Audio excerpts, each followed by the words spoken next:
تبقى داخل شقه وتقول ايه ده، هو المقاول لسه ما خلصش ده ولا ايه؟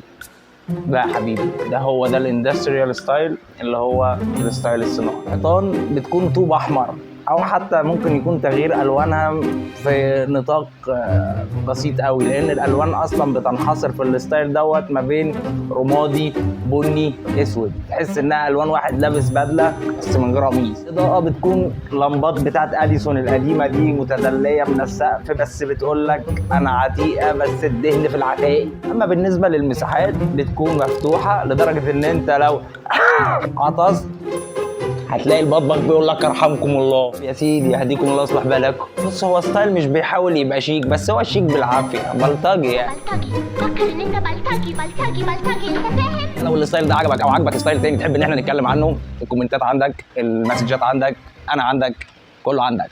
كنتم مع مهندس توفيق شاهين، تي سكوير. سلام.